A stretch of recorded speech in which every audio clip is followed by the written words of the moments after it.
Good morning to you. You. Good morning. Good morning to you. Good morning. Good morning. Won't you share with a friend or two? Good morning. Good morning to you. You. Good morning. Good morning to you. And many more, and many more, and many more. Well, good morning to each and every one of you. I want to welcome you today. If you're here for the first time, welcome to Daring Dialogues. I'm your host today, Shante Charles, and this is Get Free Friday, Finance Friday, Wellness Friday. But I want to start you off with a little bit of holiday music. This is actually one of my favorite songs. I don't know when I started liking this song, but I remember hearing it as a child and it just sort of stuck with me. So I want to sing a little bit of it. It's called My Favorite Things.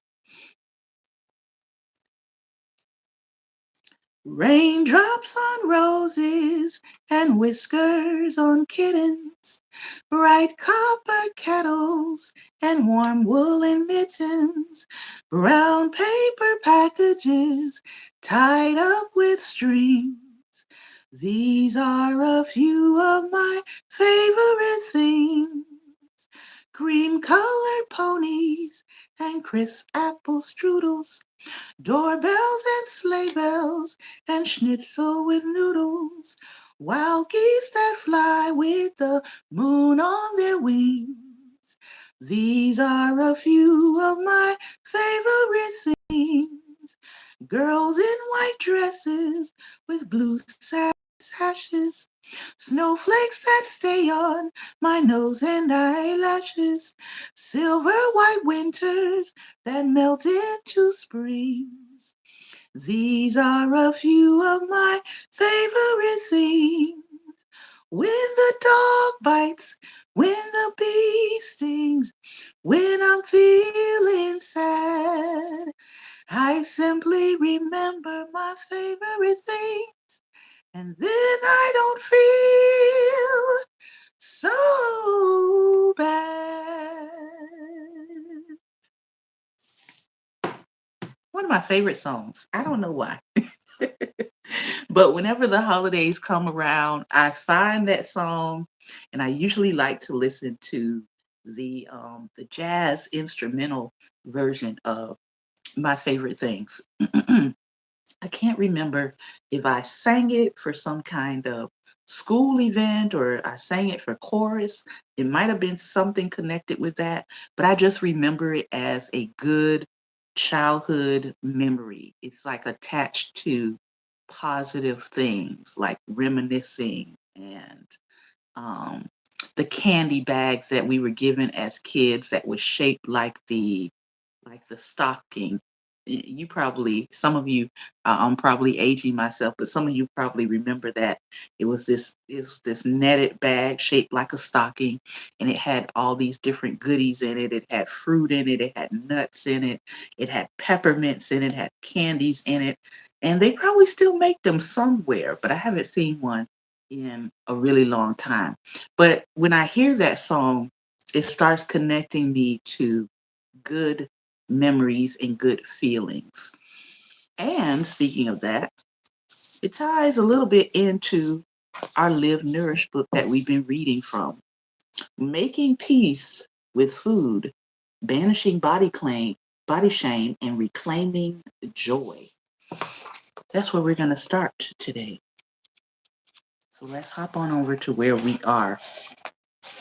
We're going to be talking today. We're still in the chapter Elitism of Health and Wellness. And we're going to be talking today about the wellness influencers. This is chapter 4 of the book. We are on page 77.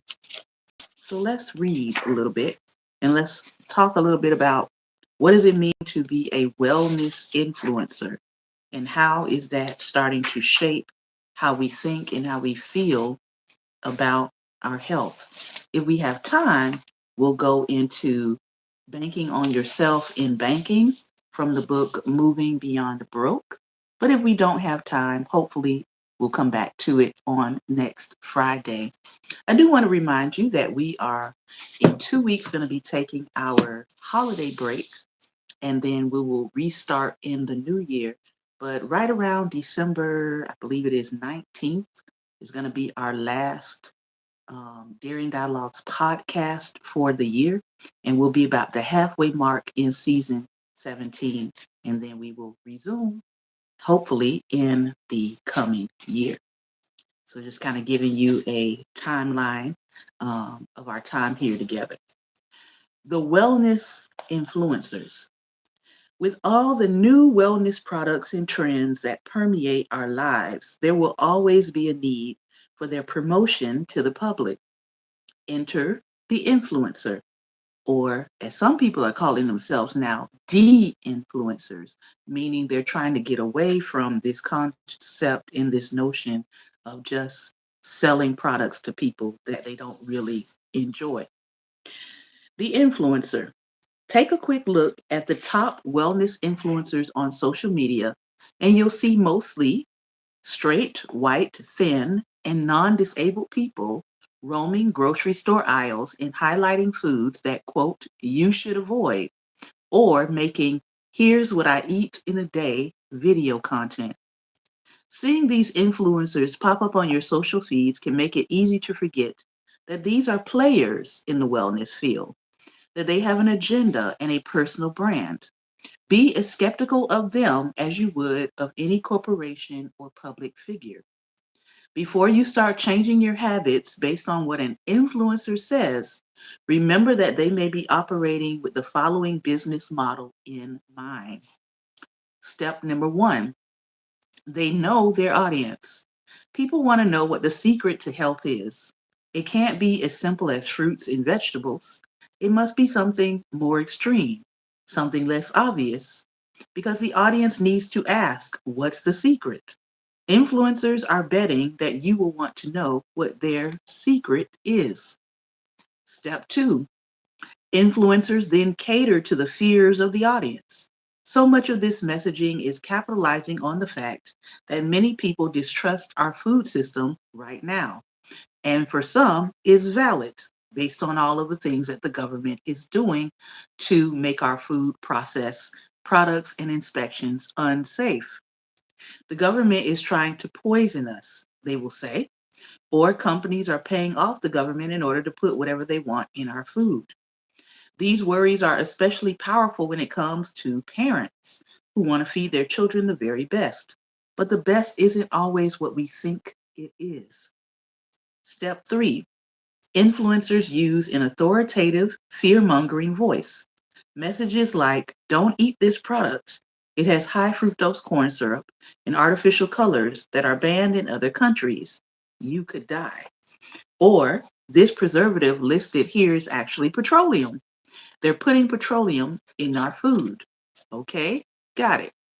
With all this messaging, it's easy to see why people will begin to feel anxious and stressed around their food choices. Step 4, influencers make their money. You think these people are warning us about these things from the goodness of their hearts? No. If there are a bunch of things we shouldn't be eating, then that means there's a need for products we should be eating. And if not products, there's always a need for programs, lists of don'ts, products, YouTube channels, Instagram ads. There's always a need because they're exclusive. These products can't be found in local supermarkets. They aren't eligible for SNAP and EBT, and they are not at an affordable price point. You have to get it straight from this influencer. Ding, ding, ding. Yellow flag. To be a wellness influencer, you don't need credentials or experience to state your opinions, no matter how incorrect or misinformed or dangerous they might be. So, are all influencers problematic? Absolutely not. And even the promotion of certain foods is not automatically harmful. However, there is a direct correlation between many narratives shared by these folks and misinformation that is actually spread. The term misinformation refers to information that is false or inaccurate and often spread widely regardless of an intent to deceive. Misinformation doesn't just stop at food and what an influencer deems healthy and not healthy. Part of the appeal of wellness practitioners is the way they respond to people's unmet health and medical needs. Wellness culture has given rise to an industry of self appointed lifestyle and wellness gurus who combine nutritional advice and exercise tips with self development and new age spirituality. There is a specific theme here of taking responsibility for one's own health. It is apparently up to the individual to eat certain foods and practice certain methods that will promote their own longevity. It's pretty easy now to promote beliefs and rhetoric with technology being conveniently at our fingertips. Social media is ubiquitous, and this is how many influencers are able to market themselves to the public. For example, the platform TikTok reported 1 billion active users as of 2021. That's a huge amount of people and information being presented. With TikTok, users have quick access to someone they admire and watch their whole day unfold as if they were in the same room with the person.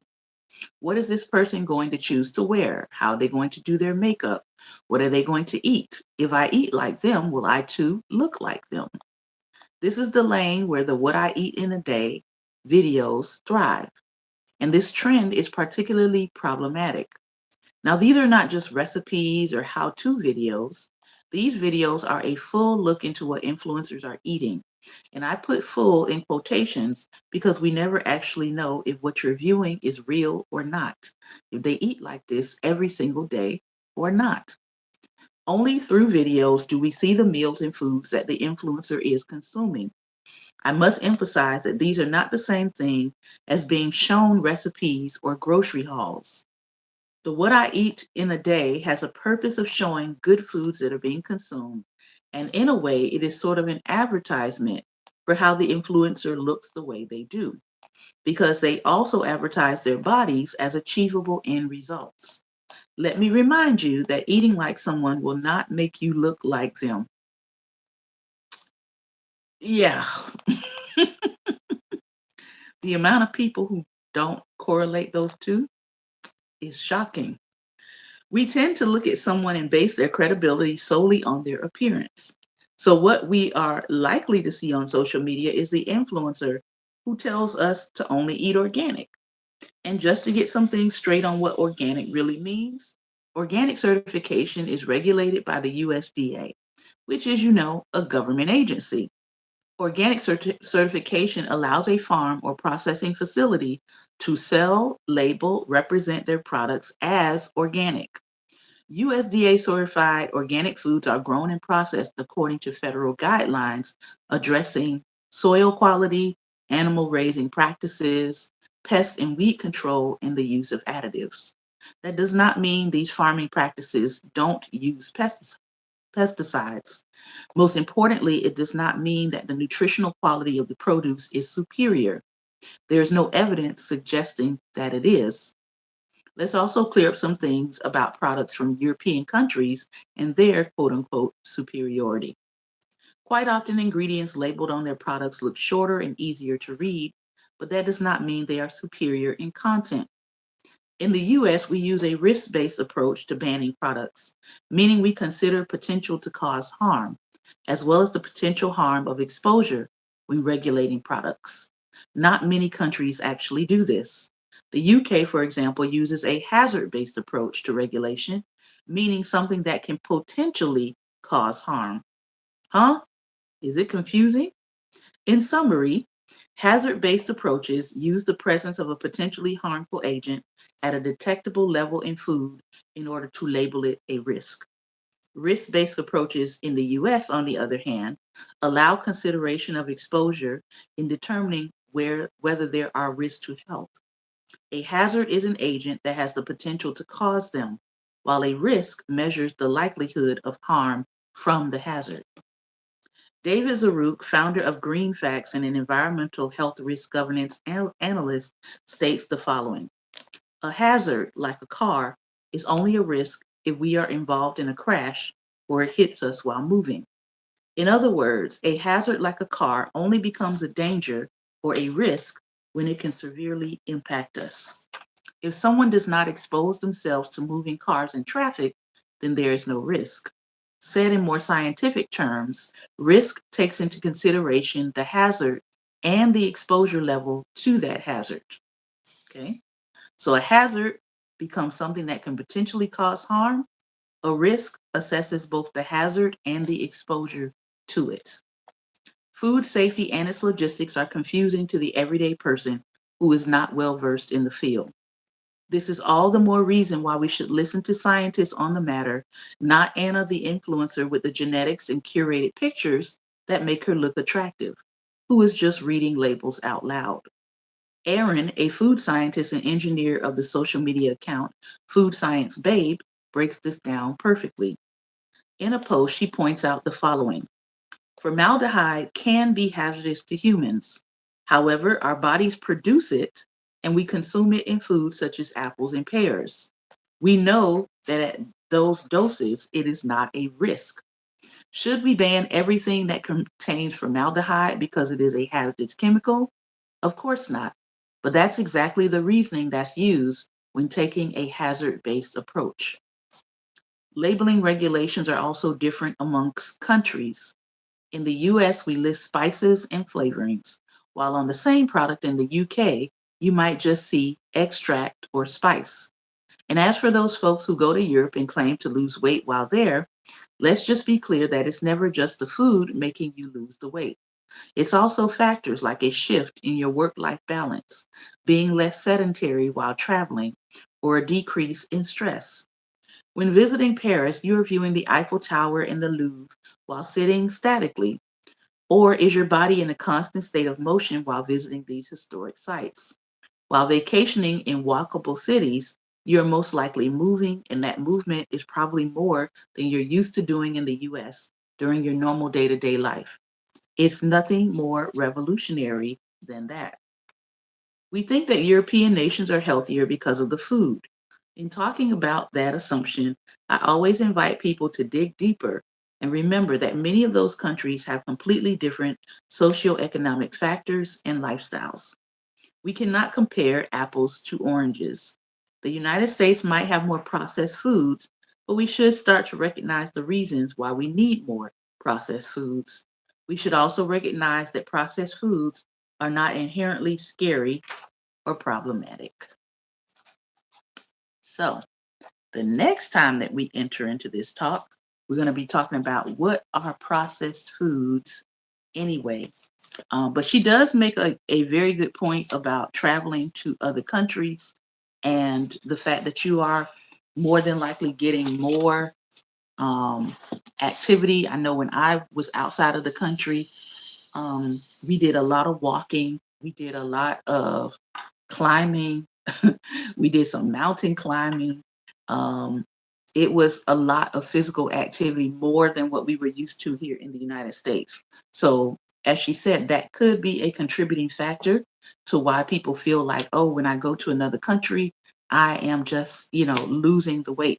It could be, like she said, that part where you're getting that more physical activity than you normally would be getting if you were here in the United States. All right, so we do have some time. Let's go into Moving Beyond Broke, The Power of Perseverance in Your Personal Finance by Dasha Kennedy. She is the creator of The Broke Black Girl. You can find her on um, YouTube, I believe. You can find her on Instagram. You can also find her on Facebook. We're in chapter 3 and we're looking at the topic of banking on yourself. Banking on yourself. All right, and we're going to try to come to a good stopping point because we're definitely not going to read it all today. And it reads, when I, the author, picked up the phone, I could immediately tell my mom was angry by the way she said, Dasha, with an urgency that made my blood go cold. I'd been at the mall all afternoon with my friends shopping and spending money I'd earned from my part-time job. My fun was canceled when mom demanded I stop using my bank card right now. I understood she was upset, but I didn't fully grasp the gravity of the situation. What had I done wrong? I'd been putting about $500 into our joint checking account every 2 weeks. Shouldn't I have been able to spend it how I wanted? I was 18 at the time and had no idea how debit cards or bank accounts worked. My mom had added me as an authorized user on her account so I could deposit paychecks from my retail job. I used the debit card connected to the account for shopping, and I thought it worked like cash in that once my money was spent, that would be it.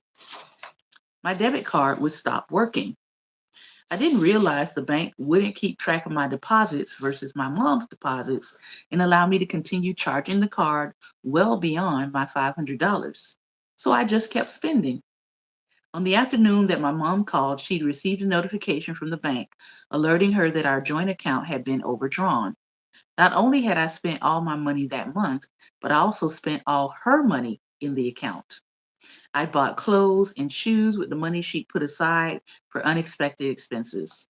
Looking back now with the experience of being a single mother myself, I'm impressed my mom didn't completely lose it on me in that moment. I know the stress of having to stretch every dollar and that even the slightest deviation from the plan could throw everything out of whack. It must have been disheartening to watch her hard-earned dollars drain out of the account with every swipe of my card. Thankfully, the joint account wasn't my mom's main expense account. However, it was holding a small emergency fund that she'd worked extremely hard to build up. So losing even the smallest amount directly impacted her sense of financial stability. This was not a small inconvenience, although my error was completely innocent. On a deeper level, it illustrated issues with trust, communication, and the shared responsibility of managing our joint account. I wasn't paying attention or tracking my expenses to my mom's detriment. This money wasn't easy or quick to replace, and my disregard for her real concerns as our family's sole provider left our financial relationship strained. Instead of guilt tripping or punishing me for spending all her money, my mom just kicked me off of our joint account and told me to get my own. It was her way of teaching me accountability. But there was one problem. At the time, I didn't know how to go about choosing the right financial institution for myself, let alone a bank account. That led to a lot of trouble until I figured out how banks work and how to leverage them to support my financial goals. Let's talk about payday loan offices. Payday loan offices are basically the same as banks, right? Wrong. I wanted to believe I could navigate banking on my own. I had every intention of opening a bank account, but the enticing neon signs of check cashing and payday loan shops were everywhere on the south side of St. Louis. Their promises of quick cash and financial relief felt like a godsend in the face of the financial challenges I'd brought on myself by overdrawing my mother's account. Receiving cash up front and paying it back in small amounts seemed like a genius solution to my problems. I was receiving paper paychecks at the time, not direct deposits as are common now. So I would spend my 30-minute lunch break racing across the parking lot to cash my paper check at a local check cashing store or borrow one of my coworkers' cars to drive to another check cashing store with lower fees a few blocks down the road. Yes, I did all that even though I happened to work directly across from a bank. Looking back, I know I was naive to fall into their trap, but I also understand that the predatory practices of payday loans and check cashing places were designed to trap me.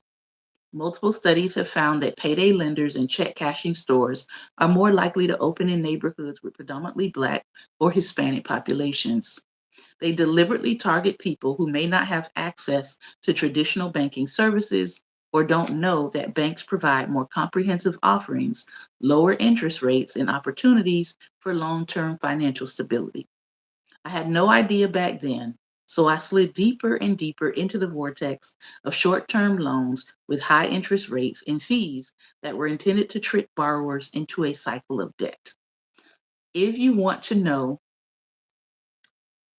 the condition of your own community, I challenge you to just drive down your main streets and count how many payday loan companies there are, how many ABC liquor stores there are, how many rent to own stores there are, and how many vape shops there are, usually within a 1 mile radius. That will tell you the health of your community. That will tell you whether or not the people running your community are protecting your community from the predatory practices and businesses. Just do that as some homework. Check cashing stores also caught my attention for a different reason. Aside from the promise of quick cash flow, now, the fear of banks stealing my money or treating me unfairly was so deeply ingrained in my mind that I believed they were the better option. Yes, I relied on a bank when I used my mom's shared account because it was convenient. Yet my mistrust of banks always lingered in the background. I was inexperienced and trusted my mom with our joint account. But now that I was left on my own to manage my money, the warnings I'd heard about banks while growing up were ringing in my ears. I thought I was doing the right thing by staying away from them. It wasn't just that I didn't know any better. Favoring check cashing stores over banks was also based on having seen the effects of discriminatory banking practices firsthand. As a young Black woman, I had trust issues with banks for good reason. The historical context and mistrust of exploitation has shaped the relationship between the Black community and banks. Stories of lost savings, predatory lending practices, unequal treatment have been passed down through generations, fueling skepticism of and caution toward mainstream financial institutions. My own family's experiences significantly influenced my perception of the financial industry, especially our personal history of being mistreated by banks over generations.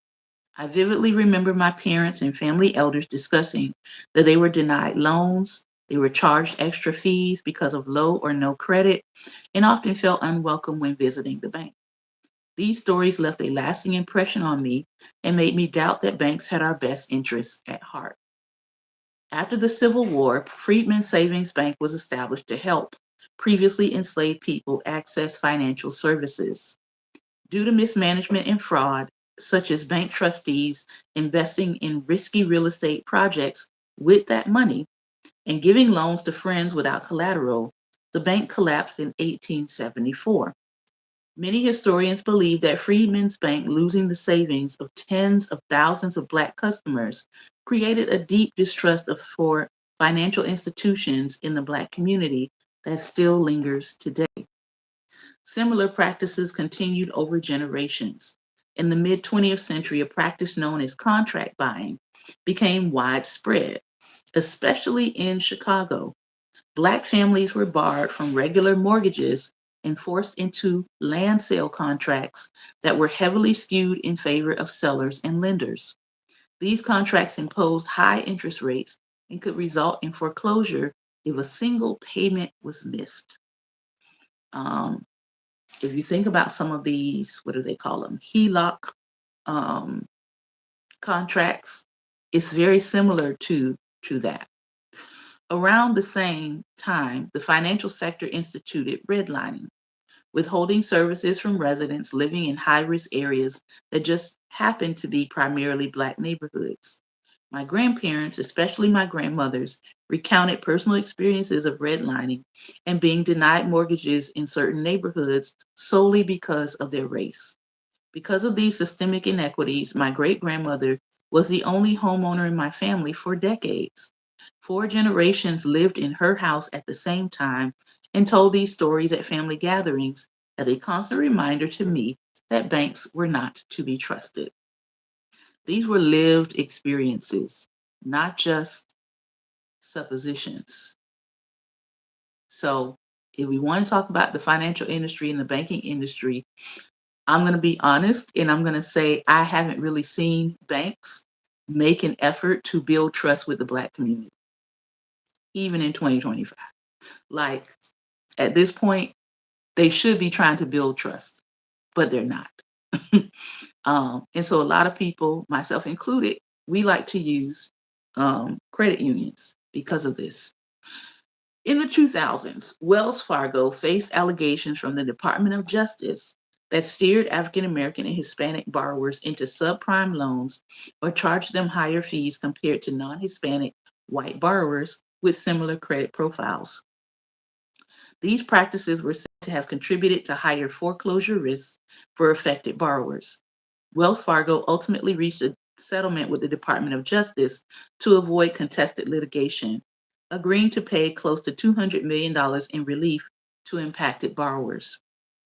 While I wasn't familiar with all this history as a teen, I felt a general sense of unease toward banks since I'd grown up hearing these family stories. And I wasn't alone.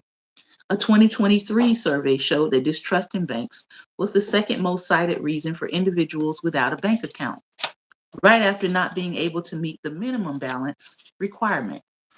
Looking back, it's clear that payday loans and check cashing places were only the newest attempt in a long line of exploitative practices to prevent Black Americans from building wealth. Just like me, many of my friends and family members resorted to these alternative financial services despite high costs and risk. Once the cash was in your hands, the deal was done, and the risk of having your money stolen or mishandled was gone. It's a vicious and seemingly never ending cycle where the Black community often ends up paying more for any kind of financial service. After Joint Account Gate, I was embarrassed to confess my dire situation to my mom, but eventually realized that I needed help. Thankfully, she did not leave me to fend for myself. Despite her frustration, she understood the importance of teaching me how to manage a bank account. My mom was young when she had me and didn't regularly use banks up until a few years before I was old enough to get my own account. In many ways, we learned together. My mom was just a few steps ahead of me in the process. She didn't judge me, but instead encouraged me to get my own account at an actual bank. This time, she made sure to remind me there would be no backup plan or extra money in the account because I was now solely responsible for all my financial decisions. Opening my first bank account when I turned 18 was a revolutionary act. Hear me out. Women couldn't open a bank account in their own name until the 1960s, and many banks still required a signature from their husbands. This resulted in single women regularly being refused banking services altogether, while married women depended on their husband's permission. Even after the Equal Credit Opportunity Act in 1974 prohibited banks from discriminating against applicants based on sex, marital status, and race, women continued to face significant barriers to financial services like lines of credit and loans due to lingering biases and stereotypes. Today, women are still one of the largest underserved and underrepresented groups when it comes to financial services. Yet, women make more than 80% of the banking decisions for their families. Access to financial services acts as a gateway to economic opportunity. Despite the tireless work of Black women in finance who have carved out a space for me within these institutions, there is still much work to be done. Despite the fact that more banks have made efforts to improve their service and practice, and customers have more access to objective information about their bank, it remains challenging to break away from the cycle of mistrust, especially for older generations. My grandparents and great grandparents grew up in a time when financial discrimination was widespread. My mother's generation is the first to see a slow change happening. I don't think my mom had the historical significance of a bank account for a young Black woman in mind when she kicked me off of hers. She was just frustrated that my reckless spending was causing her financial harm. but she made up for it when she helped me get back on my feet by opening my own account. So I'm not exaggerating when I say that every time a young Black woman opens a bank account, she becomes part of a larger movement, a refusal to let our financial well being be determined by societal limitations. It's a symbol of resistance and resilience, an act of self empowerment, and a declaration to the world that we are the architects of our financial futures. To me, my mom embodied this symbol of resistance and resilience when she set a crucial example for me against all odds by opening a bank account and helping me do the same. You know, when I had to open a bank account, I had to open a bank account when I got to college, 17, turning 18, because that was going to be the place where my loans, where my grants, where my scholarships, all of that was going to go to my bank account. And that was going to be the space where I held on to my finances to be able to pay things for my semesters. Now, things came out automatically from my accounts directly to the institution. So the institution got their tuition first. They got their dorm money first. And then whatever was the balance, I had to use that to figure out how I was going to eat for the semester. I had to use that to figure out how I was going to pay for my books. So a lot of my larger financial lessons, I would say, I didn't learn until I was a freshman in college. And so I look at the wisdom of the parents now who are getting their children set up with checking accounts, set up with CDs, set up with trust funds, set up with money market accounts, set up with all of these different things on a lower at a younger age, and starting to walk them and teach them about financial literacy. That in itself is generation shifting, because I can tell you that was not a common thing in the 70s across Black households. Even if you were middle class or upper middle class in the 70s, that wasn't a common thing across all households. So when I see it now, when I see millennials doing that with their children, it just warms my heart. Because I think, man, you are shifting the landscape of what financial literacy is going to look like in the future. You are training your children to invest, to save, to understand real estate, to understand trust funds, to understand money markets, to understand the stock market. Like, when I see my friends doing that with their children, when I see millennials doing that with their children, I know that they are setting them up for a more successful future altogether. And so that's something that I think, if I've seen anything, I would say in the last decade that I feel like is going to have a deep impact going forward with the future for Black children, it is that. Now, I know there's a plan that has been pushed forward recently with billionaires announcing sort of this baby bonds thing that was actually not a Republican idea. I think it was presented by Cory Booker at the time, this idea of the baby bond and investing $250 into an account for every child that's being born. But as people said, yeah, they're trying to call it one thing, or they're trying to name it after this current president. But the reality is, the people who want to invest in it, that's a drop in the bucket in terms of what they should actually be doing to invest in the future of America by actually paying their taxes. So yes, it's a good idea, but at the same time, more could be done if people were actually just paying their taxes. If we had tax laws that actually made people pay their fair share into the investments of America. So, what did you think about today's?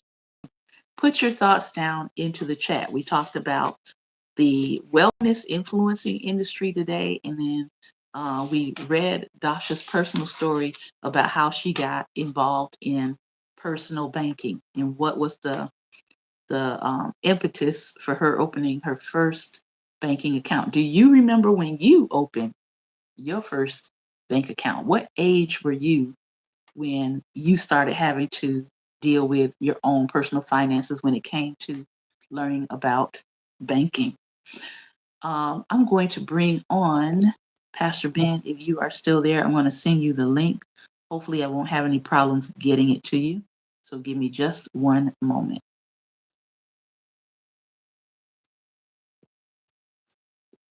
All right, let's try that again.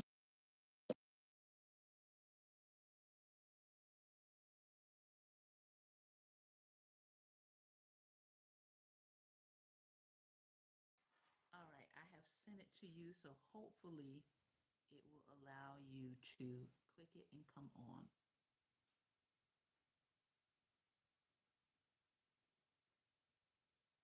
We are in the we are in the fifth day of December. We are still in what some people call the season of the Sagittarius. Um, and one of my nephews just had a birthday on yesterday. Shout out to 7 Forbes Selman Roberts. Very prestigious name he has to live up to.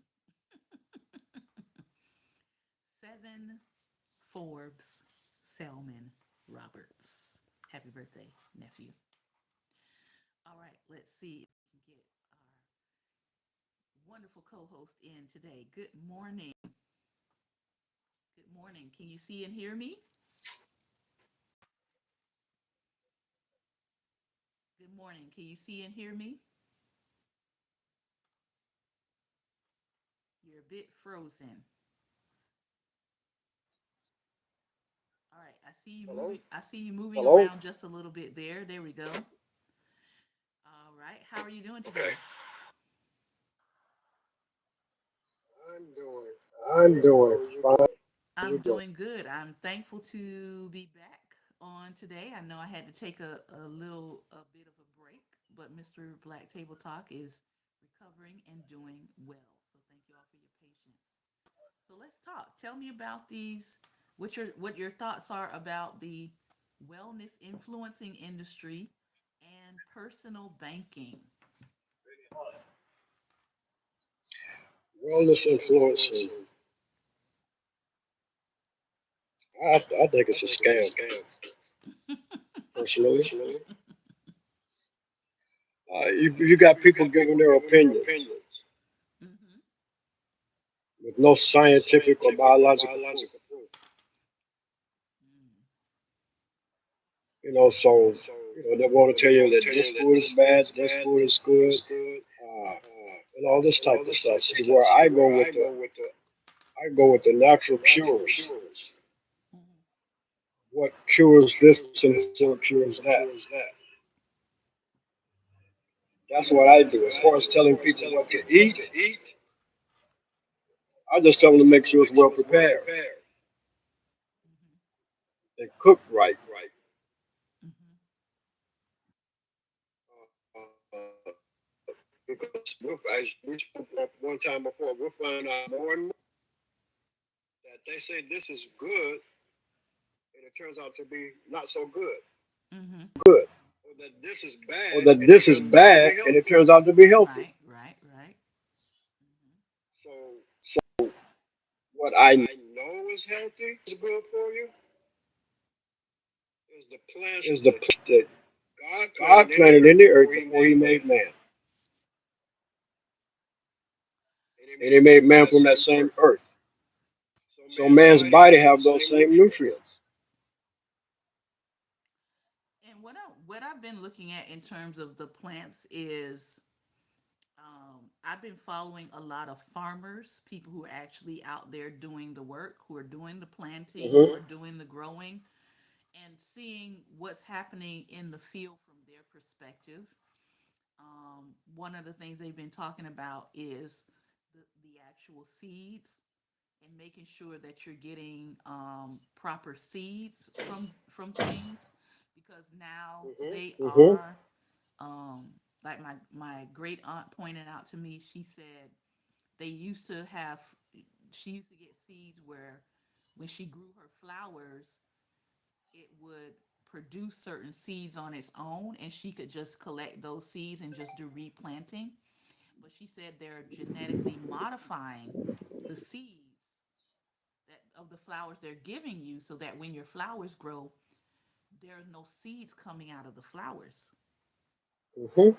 because they want to force you to come back to them to get seeds.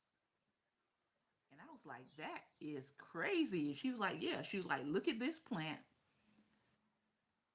She looked at one place where she had gotten her seeds from, and you could see the actual seeds of the plant that she could collect. And then she showed me another one that was like deteriorating, the flower was deteriorating and sort of dying out, but it left no seeds. And she was like, that's how we know that they're modifying what they're actually putting on the market and giving to people because they don't want you to have access to your own seeds to be able to reproduce and keep going without going back to them for the seed supply. So that's something that people have to be mindful of, and they're also doing this with other plants and things and herbs and things that people buy and want to grow in their home.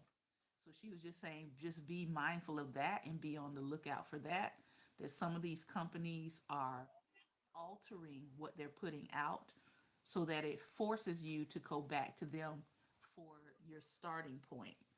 And what she was telling me is like all of the plants and things on the farm in North Carolina, because they have original seeding, she will sometimes go to the farm and pull seeds from there and bring them back to Maryland to plant, you know. So that was just something that I had not ever really considered and thought about, and I was like, man, that's interesting. It's also concerning. So one of the things she encouraged me to do was to join farmers groups, find out who's selling, find out who's selling locally, um, and make sure you know, excuse me, make sure you know who your local farmers are, who your local growers are, um, Mm-hmm. who can tell you pretty much about what kind of things they're actually putting on the ground. Because some of them are like, we're not doing pesticides, we're not doing certain products because we just know it's not safe for consumption. So make sure you connect with farmers that have produce and things that they're growing where they're not using a lot of pesticides and things in their growing process. So that's what I've been trying to focus on. I've been staying away from the health and wellness groups more so and getting to actual farmers, growers, planters, herbalists, and people who are trained in those fields, not just Mm-hmm. somebody experimenting at their kitchen sink, but people who have actually gone to the classes, understand the chemistry of foods, what's supposed to be mixed together, what's supposed to be connected together. You know, you want somebody that is actually trained because people Mm-hmm. just experimenting, you can put two things together and wind up doing harm to yourself by what you are trying to mix together to create something. So I feel like, yes, you want to look at people who have the basics down. And of course, you can always buy your own books too to start learning stuff for yourself. But just make sure that who you're listening to has some credentials connected to what they're doing. And I see a lot of people right now They're talking about stuff that they mix together in their potions, and I'm like, have you been to a science seminar? Have you been to a herbalist seminar? I'm gonna need you to go back and at least do the foundation. Like get your foundations right, and then do all the mixing and experimenting you want to. But um, like you said, some of this stuff is scammy, and you just got to be careful. You got to be careful. Hmm. Yeah. I'm gonna speak on what you Speak on just what you finished just with a finished little with a bit little bit because I saw a because I video saw a with the video with black the beef black beef farmer, farmer. and he was He speaking was along the speaking same along the lines. same lines. Why, why Why beef? Why do beef? you Why find do you packages find of beef? packages of beef? You find You one find one package that may package be a that may little be a bit little bit lighter, another one lighter, may be another one may be darker. darker. One may have One may what have what appears to be appears to be blood, blood, which is which not. is Those are not. Those are chemicals chemicals Mm-hmm. that actually that got actually into the got meat into the through meat through uh, chemicals that they chemicals use that in they the use feed. in the feed. Mm-hmm. So he broke He all broke that all down, that down. you know. You know, Uh, so so so yeah, yeah, we have to be we have to careful be with that because careful they with are that because feeding they are feeding animals animals things that have things that have harmful things harmful in things them, in them, and then it and goes then to it the goes to the market. market. Mm. But now let's Now talk let's about the talk about the finance thing finance thing Okay. because I was because I one of was one those of that those that took business took math business math in high in school. high school. I think I I was think I drawn was to drawn the to the title business math. business math. Mm-hmm. You know, I mean, You know, I love I love math anyway, math but anyway, but business math, I'm business like, math, okay, I'm what like, is okay, this what is about? this about? But I learned a But I lot learned a about lot about financing. financing, Mm-hmm. I learned a lot a about lot about banking banking, and and basically how basically to how to financially run a financially run a business. business. Yeah. And So and So it taught it those taught things. those things. I want to say for people who feel like they missed the boat on that kind of thing, like financial literacy, go to khanacademy.com. Khanacademy.com has entire free courses on economics, micro and macroeconomics. They have a whole banking course on there, like the whole process of banking, using your money. They're absolutely free. They have videos, they have tutorials, they have practice lessons and explanations, they have quizzes, they have tests, and it's all free. You can train people, right? For people who are thinking about, hey, I want to do a small group literacy seminar. You can sign all your seminar participants up through Khan Academy for free and start a whole financial literacy course and seminar, and you can track everybody in your course, and it's absolutely free. The entire financial literacy curriculum is already up there for free. You do not have to reinvent the wheel. I use it with my students. um, the students that say, hey, I'm enjoying math and I want to learn more about the business side, I go point them Hmm. right over there to Khan Academy and let them sign up for the financial literacy course there, and they have a ball. And it is absolutely free. So if you are a student and you're like, my school won't give me any more, I don't have space in my school schedule to take business math, you too can sign up for that financial literacy course and go through it on the weekend. Maybe you're taking an hour or two on a Saturday and you're learning that financial literacy piece, because now some high schools want students to take business math, right? But there are other schools in other states that they don't even care. But what I'm saying is, whether they care or not, you still need to know the information. And because you need to know it, and maybe your school is not doing it, it's on Khan Academy for free. That means nothing is stopping you from signing up. Nothing is stopping you from learning on your own. You might have the constraint of time, but outside of that, this is college level, high school level financial literacy information. That again means you don't need to go spend $300 on a college course to get financial literacy. You can sign up for it for free on khanacademy.com and take a whole free course on financial literacy and save yourself a couple $1,000s. It's the same information, and again, it's free.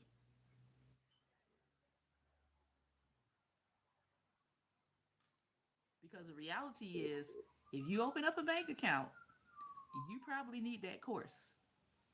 If you're interested in loans from banks, you need that course. If you're interested in opening money markets, CDs, 401ks, Roth IRAs, you need that course.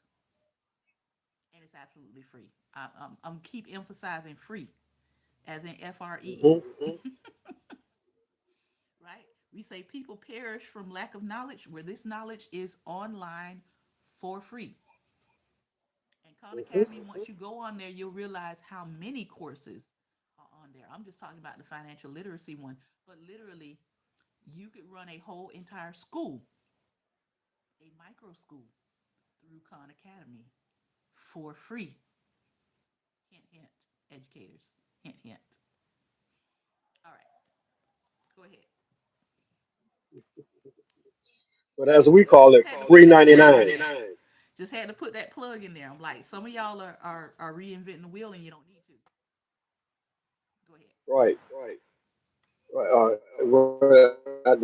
I said, I actually took it in high school, but this was actually in the 70s. And since I've been in high school, since I graduated high school, they've taken a lot of courses out, Yes. This is true. a lot. And these courses were actually courses of life, Mm-hmm. things that would help you go farther in life. So, it's like they want you to be dependent on the government Mm-hmm. while they take assistance away from you. I want to show this really quickly so people know where to go on here. But go ahead, finish your statement. But but it's basically what you would call a catch 22.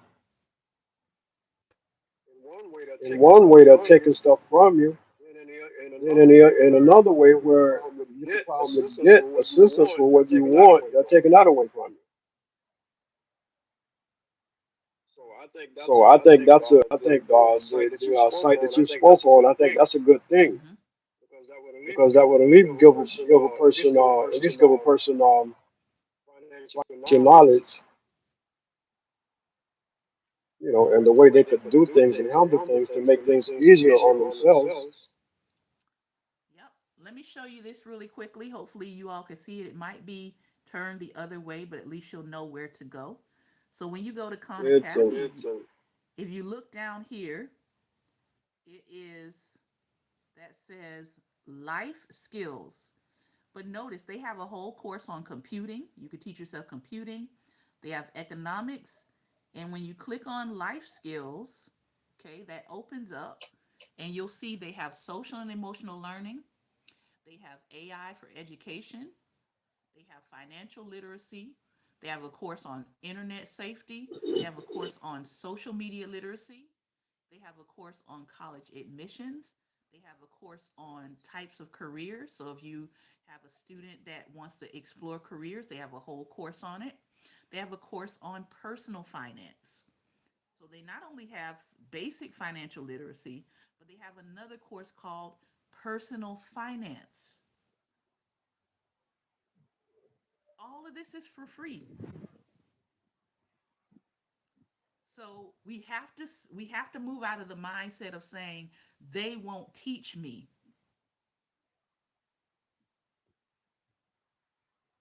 into nothing is holding me back from learning.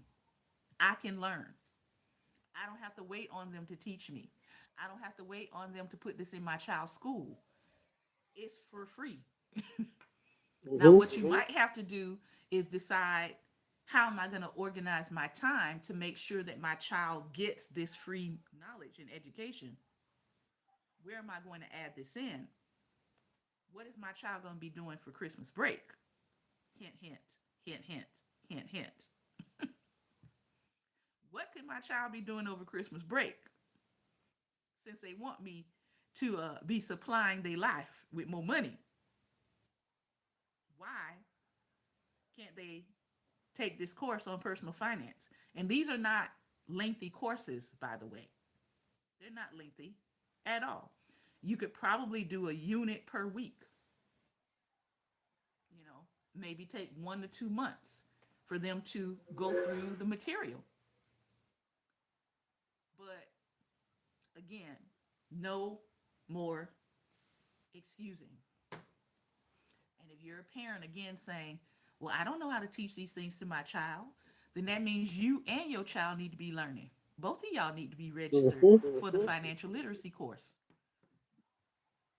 that is self paced and has all of the tools, the videos, the questions, the quizzes, so you can both learn at the same time. Like Dasha said, she was just a few steps behind her mother, and a lot of stuff they wound up learning together because her mom was just, getting initiated into her own banking journey and process. So it's okay if you're learning at the same time as your child. Don't be afraid, don't be ashamed. Learn the lessons. Learn the lessons so that you can also help your child to move through. Final thoughts.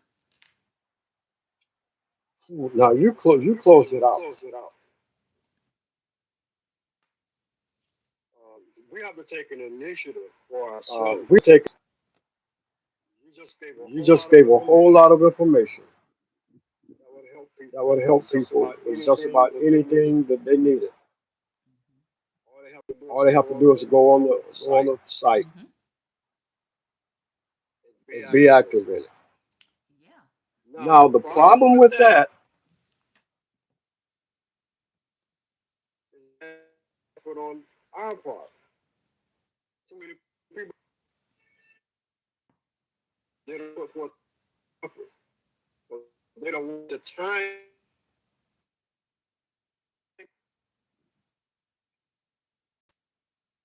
That's on them. No, I'm gonna speak about our community. Our community need to Our step it up. community need to step it up. Mm-hmm. We need to step it up. We need to step it up. I would say I would say mentally, mentally, intellect wise, intellect wise, capability, capability, ability. ability. We're there. We're there. It's It's just just that that we're we're not not putting putting it it together. together.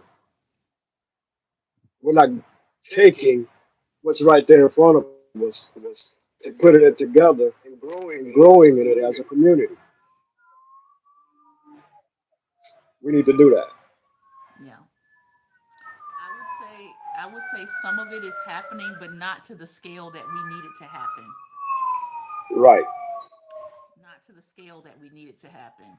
For example, if every urban league, right? If every urban league committed to um, the financial literacy course, if every urban league, because again, that's an organizational structure that's already set up nationwide, the National Urban League, if they all committed to, we're going to send somebody out into the community and maybe one Saturday a month do something around financial literacy for the community. I'll give you a moment to let that pass by. um, but what I was saying is because the infrastructure is already there with the National Urban League, if every urban league committed to one Saturday a month saying we're gonna commit to open our doors, to open our community room or whatever, to just focus on financial literacy one Saturday a month, and every urban league committed to that, I think we could see change. NAACP Mm-hmm. chapters, same thing. If we committed to every NAACP chapter committing to one Saturday a month of financial literacy education. Even if you were doing a broadcast, a Zoom, one Saturday every month, we're going to cover something when it comes to financial literacy, and personal finance. And anybody could join. Um, those are just some basics, right? To where you say, hey, here's the information, here's what's available. If you did it through a digital platform, you can make the replays available so people could watch on demand. But Mm-hmm. some way, shape, or form, this part of Black America has to grow up. We got the culture part down.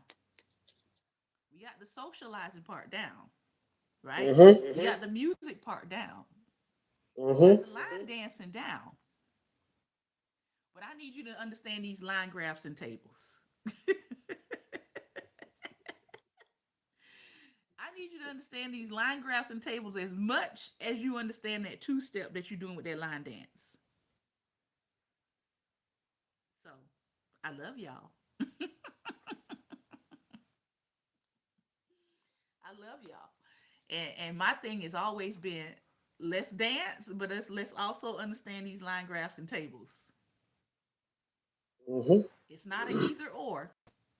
It's not an either or. It's both and. All right. This has been another episode of Daring Dialogues, and I've been your host today, Shante Charles. I do want to thank you all for your time and attention. I will be on Saturday, 11 a.m. Eastern Standard Time. I will be with Safe Space with V. Terrell Hill.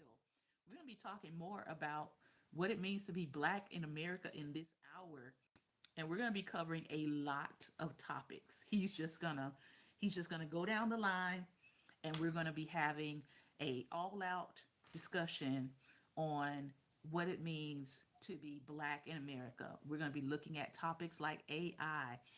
What are the implications of AI in our community? And we'll be talking about it from the lens of Blackness. All right.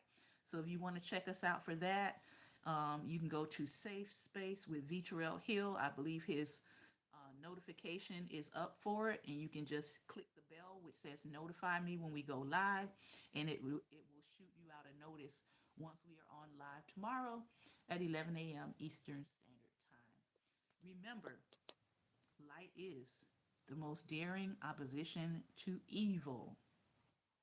So go out and be what, Pastor Ben? Light. Light. Light. Take care, everyone. Be well, and most importantly, be light. Thank you so much for your time.